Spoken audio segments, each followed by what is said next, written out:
तो बेटा ये क्वेश्चन नंबर 19 देखिए बेटा, दोनों हाउसेज में करा रहा हूँ। MRV, FRV, standard rent, actual rent चारों गिवन है।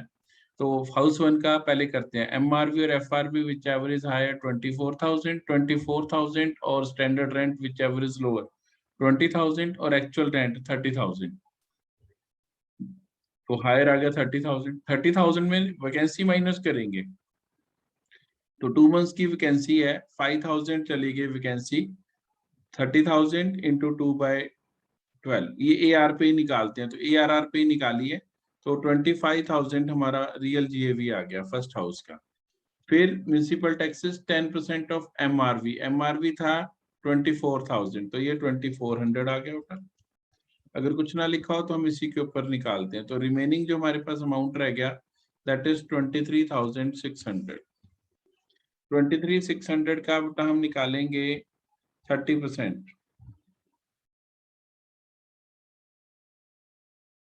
7080, दैट इज स्टैंडर्ड डिडक्शन। फिर इंटरेस्ट ऑन लोन टेकन ये दिया है for construction of house one 28,000, ये भी डिडक्शन मिलेगी। ये करंट ईयर की होनी चाहिए, है ही करंट ईयर की है, तो -28,000।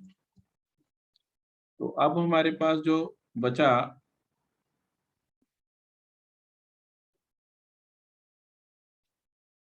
11,480।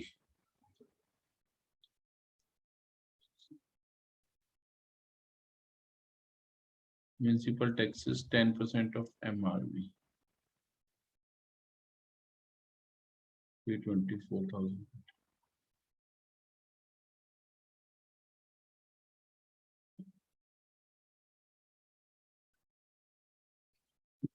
23,600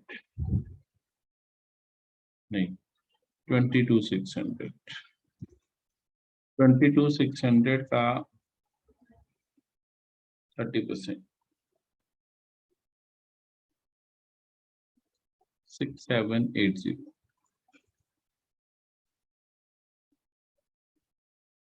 प्लस 28,000 माइनस 22,600, 12,180। हाउस वन का लॉस आ गया बेटा।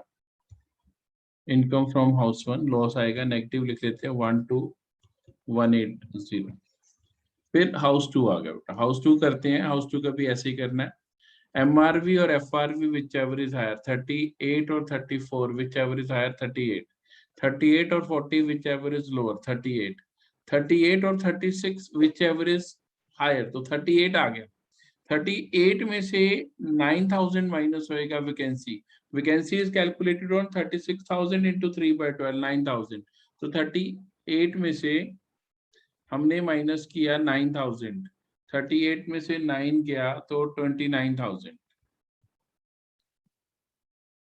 29,000 माइनस वैकेंसी, ये माइनस ये म्यूनिसिपल टैक्सेस 2400। तो ये कर दिया बेटा, हमारे पास रह गया 26,600। 26,600 पे अब हम निकालेंगे 30%, 7,980। ये हमारी स्टैंडर्ड डिडक्शन होगी। और interest on loan taken is given 22,000।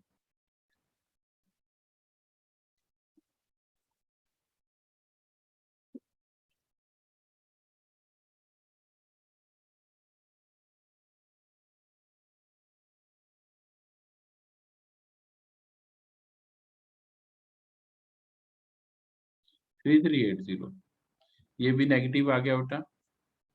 तो टोटल जो लॉस फ्रॉम हाउस प्रॉपर्टी आएगा दोनों हाउसेस का मिलाकर 3,380 यहाँ से बेटा लॉस हुआ। और उसका लॉस पहले था हमारे पास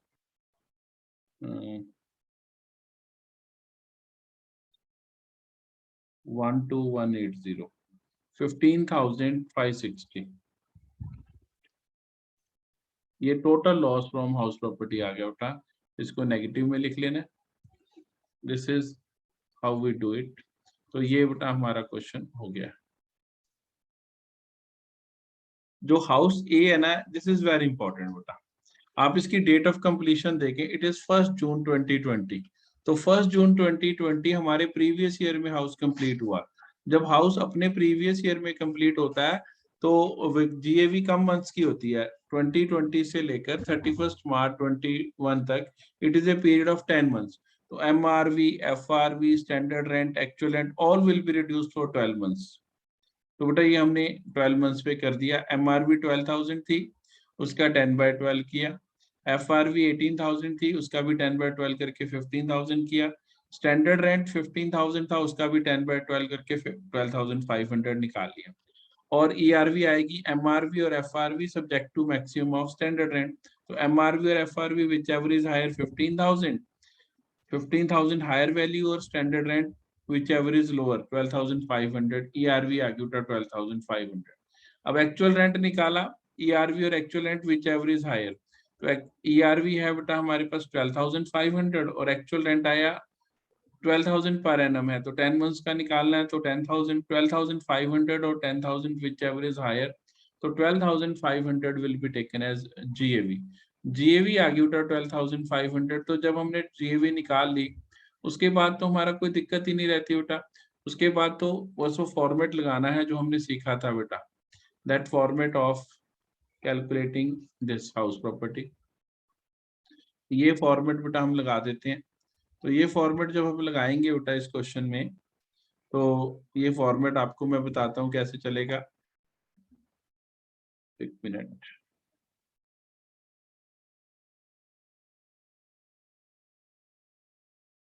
तो ये बेटा हमारा हाउस 1, हाउस 1 की जीएवी आ गई बेटा 12,500। ये लेट आउट है। और इसका municipal taxes paid by the owner 1200, ये लिखा हुआ है, गिवन है क्वेश्चन में 1200। फिर हमारा 11,300 रहेगी एनएवी। इसके ऊपर standard deduction 3390 minus 3390 plus interest on loan taken. Previous year का भी लगेगा, पीसीआई भी लगेगा। पहले प्रीवियस ईयर का देने लगे हैं। पहले प्रीवियस ईयर का लोन 2021 का 3,000 ये आ गया। अब इसमें पीसीआई भी लगेगा। पीसीआई क्यों लगेगा? हाउस कंप्लीट देखो क्या बेटा 1 जून 2020 को। तो हमने कहा जिस दिन से लोन लिया उससे पहले वाली 31 March from the date of 1 June 2020 house complete हुआ। इससे पहले वाली 31 March it will be 31 March 2020। ये तो होगी डेट ऑफ लोन टेकन, तो है हमारे पास, रीपेमेंट नहीं है। अब बेटा लोन टेकन का ईयर है, बजाय की डेट देता उसने हमें ईयर दिया। ईयर गिवन है बेटा हमारे पास। ईयर इज दिस 1718 से लोन लिया। तो 1718 से अगर लोन लिया है तो 1718 से लेकर 31 मार्च 2020 तक लेना है। 1718 भी आएगा, 1819 भी आएगा, 1920 भी आएगा। इन तीनों सालों का जोड़ लेंगे। तीनों सालों का जोड़कर 4 + 4 8 + 3 11,000 मेरा प्री कंस्ट्रक्शन इंटरेस्ट बन गया। और जो ये 11,000 बना इसकी 1/5 की डिडक्शन मिलेगी बेटा एज पर द रूल। तो 1/5 तो पीसीआई दूंगा बेटा मैं। तो 1/5 तो पीसीआई जब मैं दूंगा तो यहाँ पर लिखूंगा प्लस 1/5 तो PCI plus 1/5 of PCI pre construction interest. ये टोटल बेटा मेरा बना 11,000। 11,000 का 1/5 तीनों सालों का जोड़कर उसका 1/5 करना है 1/5। It will B 2200। तो ये अलग से डिडक्ट होएगा बेटा मेरा। तो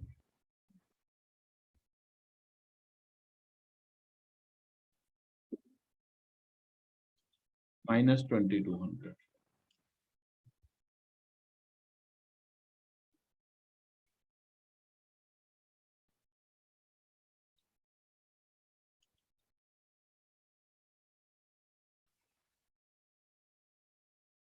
तो ये बेटा हमारा टोटल जो बनेगा उसको बना लेते हैं बेटा। 11,300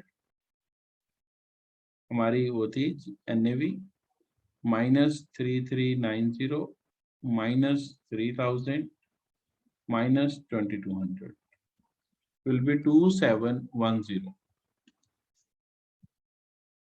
ये पॉजिटिव आ रहा है बेटा, इनकम आएगी 2710, नेगेटिव नहीं आ रहा। तो ये हमारी income from let out house होगी। दूसरा जो हाउस है वो सेल्फ ऑक्यूपाइड हाउस है, सेकंड हाउस, लेकिन ये कंप्लीट हुआ 1 अगस्त 2019 को। वो पीसीआई में फर्क पड़ेगा, बाकी कोई फर्क नहीं पड़ेगा बेटा। जीएवी नील, एनएवी भी नील, ये सेल्फ ऑक्यूपाइड ले लेना बेटा। ये जीएवी नील, म्युनिसिपल टैक्सेस भी नील, एनएवी भी नील, स्टैंडर्ड डिडक्शन भी नील।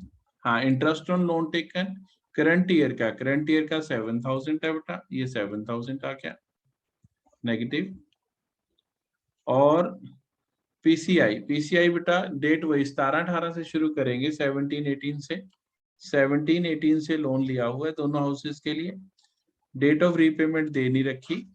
डेट ऑफ कंप्लीशन है 1 अगस्त 19, तो इससे पहले वाली बेटा 31 मार्च, 31 मार्च 19, तो 2 साल लगेंगे बेटा, 17-18 भी और 18-19 भी, दोनों का इंटरेस्ट। तो 22,000 बना, 22,000 का 1/5, तो ये हम 22,000 का 1/5 करेंगे, यहाँ पर लिखेंगे 22,000 का 1/5, तो ये बेटा इधर लिख देते हैं 4400,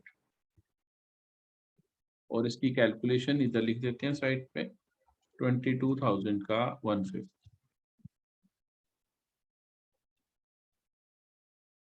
तो ये 22,000 का 1/5 ऐसे करके आया बेटा हमारे पास, और इसको बेटा हमने शो करा है, फायदा कि कैसे करा हमने, और कैलकुलेशंस को ब्रैकेट में डाल दिया।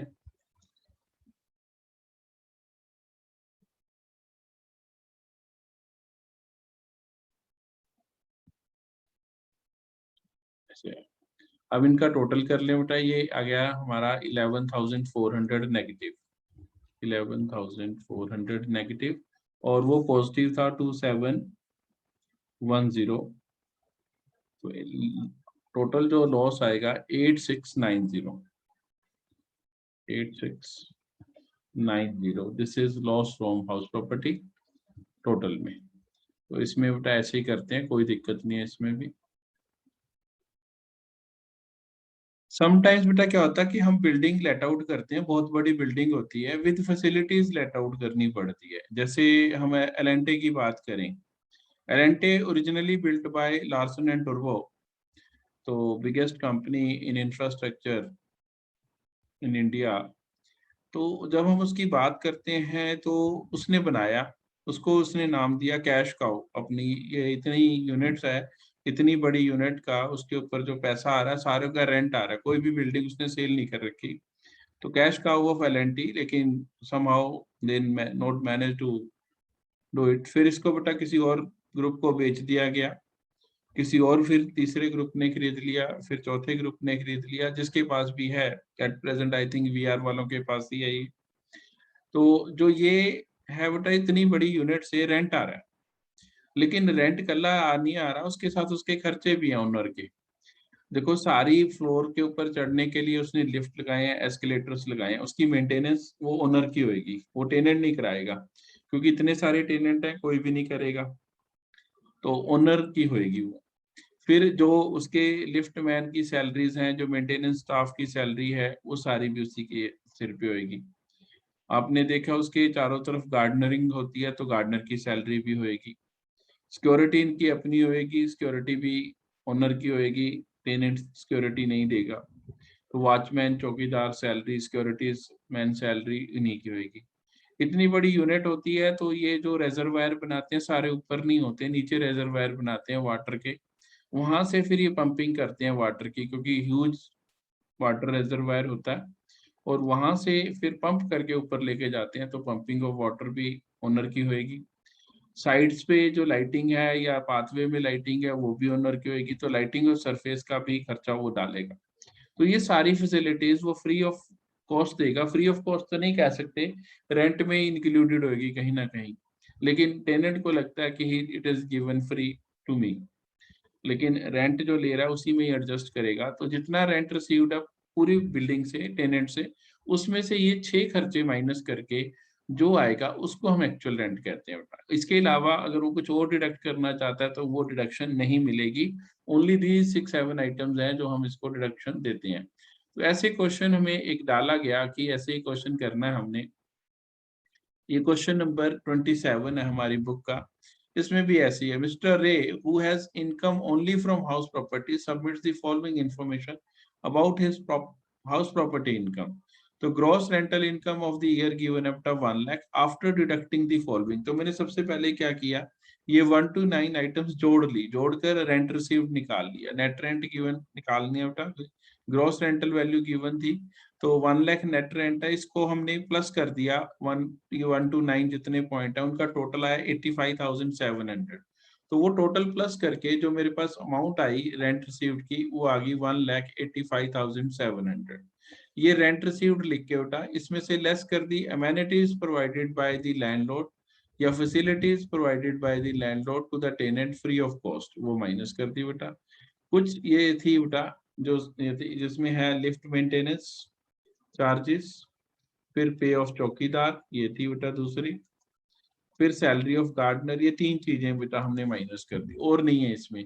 लिफ्टमैन सैलरी होती तो वो भी लेस कर देते, पंपिंग ऑफ वाटर होता तो वो भी लेस कर देते। ये माइनस करके बेटा जो मेरे पास बचा सारा कुछ करने के बाद वो मेरे पास बचा बेटा rent, actual rent. Rent received में से ये amenities provided by the tenant owner free to the tenant are deducted. तो डिडक्ट करके उठा ये 1,76,000 मेरे पास बचा and this 1,76,000 will be taken as actual rent. ये हमने एक्चुअल रेंट ले लिया बेटा इसे। तो 1,76,000 एक्चुअल रेंट आ गया। एक्चुअल रेंट में से वैकेंसी माइनस कर दी और तो कुछ है नहीं। एमआरवी था 150, वो मैं आपको दिखा देता हूँ, ऊपर एमआरवी है, ये रहा एमआरवी 150 और actual rent 1,76,000 whichever is higher. Rough GAV आ गई, रफ जीएवी 176 में से वैकेंसी माइनस कर दी 10,000 तो जीएवी आ गई 66,000। जीएवी पुट करने के बाद उसके बाद तो बेटा वही रह जाता है जो हम करते हैं, जीएवी 166 माइनस म्युनिसिपल टैक्सेस 15,000 तो ये 1,51,000 आ गई। इसके बाद स्टैंडर्ड डिडक्शन लगाई बेटा 151 पे तो 45,300 ये हमारी स्टैंडर्ड डिडक्शन आ गई। इंटरेस्ट ऑन लोन टेकन इस क्वेश्चन में है नहीं, तो जब इंटरेस्ट ऑन लोन टेकन नहीं है तो टोटल ऑफ डिडक्शन इतना ही रह गया बेटा। टोटल ऑफ डिडक्शन जो हमारे पास आएगा वो यही आएगा, दैट इज 45,300। तो ये माइनस कर दिया 1,51,000 में, तो ये हमारे पास income from let out house आ गई, दैट इज 1,05,700। ये मिस्टर राजा राम है और इसके पास 4 हाउसेज है बेटा। तो एक हाउस उसका सेल्फ ऑक्युपाइड है, दूसरा भी लेट आउट है, तीसरा भी लेट आउट है, चौथा अपने बिजनेस के लिए यूज हो रहा है। तो जो चौथा बिजनेस के लिए यूज हो रहा है उसके लिए बेटा हमने पता क्या करना, बड़ा सिंपल सा मैं आपको तरीका बता रहा हूँ। उसके लिए ऐसे लिखना है हाउस 4, जैसे नीचे लिखा हुआ है। मैं इसको कलर बदल देता हूँ ताकि आपको समझ आए कि ऐसे ही लिखना है। तो ये बेटा house 4, this house is not taxable under this head, rather this house is taxable under the head profit and gains of business and profession। आपने बस इतना लिखकर इसको छोड़ देना है, आपने इससे ज्यादा इस क्वेश्चन का कुछ नहीं करना कि this house is taxable not taxable under this head. Income from house property में टैक्सेबल नहीं, हाउस 4 खत्म हो गया। बाकी रह गया बेटा हाउस 3, 3 हाउसेज रह गए। पहले हाउस 1 की बात करते हैं। हाउस 1 इज सेल्फ ऑक्युपाइड, तो जो हमारा हाउस सेल्फ ऑक्युपाइड है पहले उसकी बात करते हैं। तो सेल्फ ऑक्युपाइड का हमें पता है जीएवी नील होती है, एनएवी भी नील होती है, स्टैंडर्ड डिडक्शन भी नील होती है, इंटरेस्ट ऑन लोन टेकन की डिडक्शन मिलेगी। लेकिन अगर आप इस क्वेश्चन में देखें तो इंटरेस्ट ऑन लोन टेकन भी नहीं लगेगा, रीजन भी कि है ही नहीं, सेल्फ ऑक्युपाइड हाउस तो सारा नील हो गया। तो ये वेरी सिंपल, इसमें कोई बड़ी कोई कहानी नहीं थी बेटा कि मैंने ये लिखना था वो लिखना था, नो, ये और भी छोटा हो गया बेटा हमारा।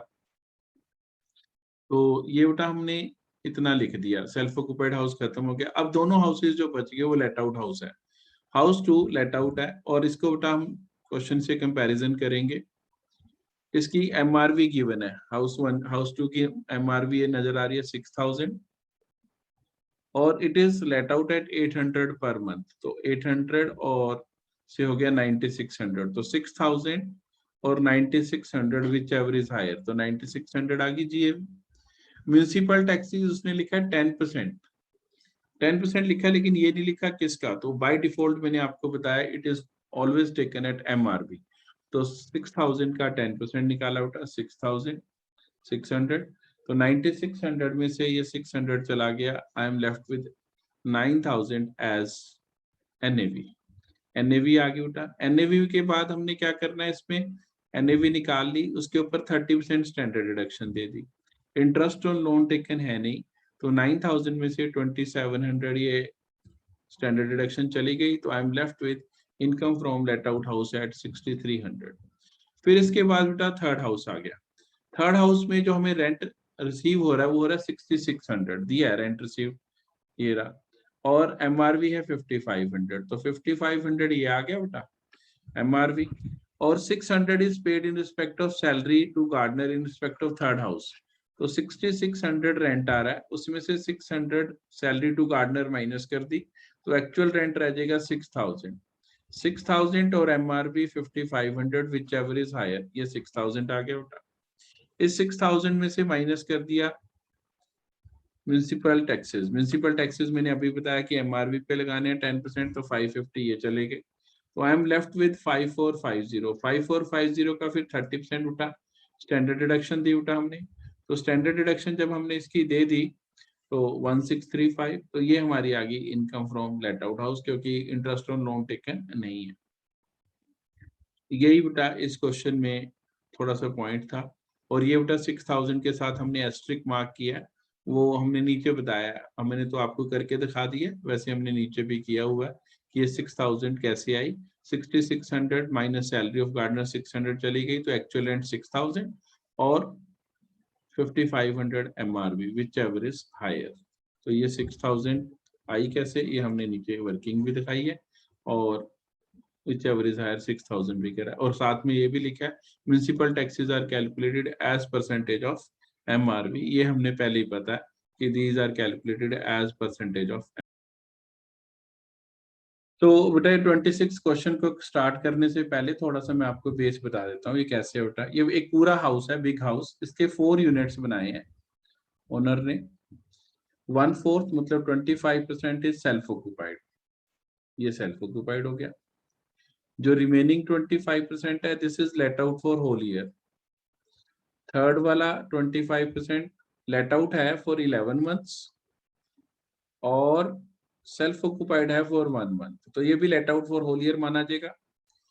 और जो ये 25% है fourth unit, this is used for own business. तो ओन बिजनेस वाला तो हम लेते ही नहीं, उसके लिए तो यही लिखना है this unit is not taxable under this head, rather this house is taxable under the head profit and gains of business and profession. तो ये बेटा हमने करना है इसको।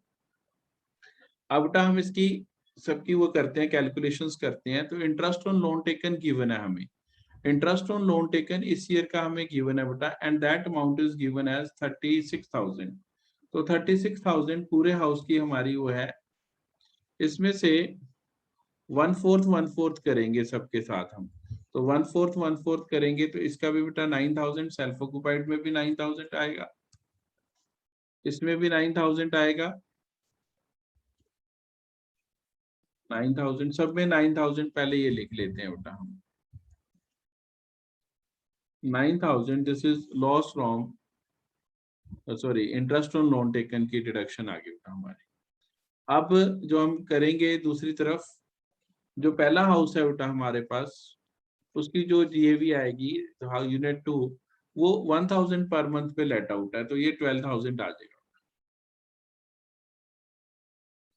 इसमें से हम माइनस कर देंगे municipal taxes paid by the owner. तो क्वेश्चन के अकॉर्डिंगली जो हमें म्यूनिसिपल टैक्सेस पेड हैं इस क्वेश्चन में, they are 4,000 for the whole year. तो इस पोर्शन की जो बेटा म्यूनिसिपल टैक्सेस आ जाएंगे they will be taken as 1000।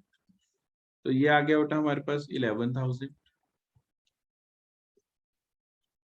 इसके ऊपर बेटा हम 3300 ये रिसीव कर लेंगे,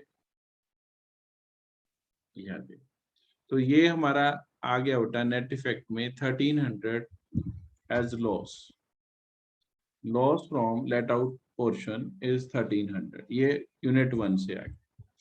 अब यूनिट 3 की बात करते हैं। यूनिट 3 जो हमें गिवन है बेटा यूनिट 3,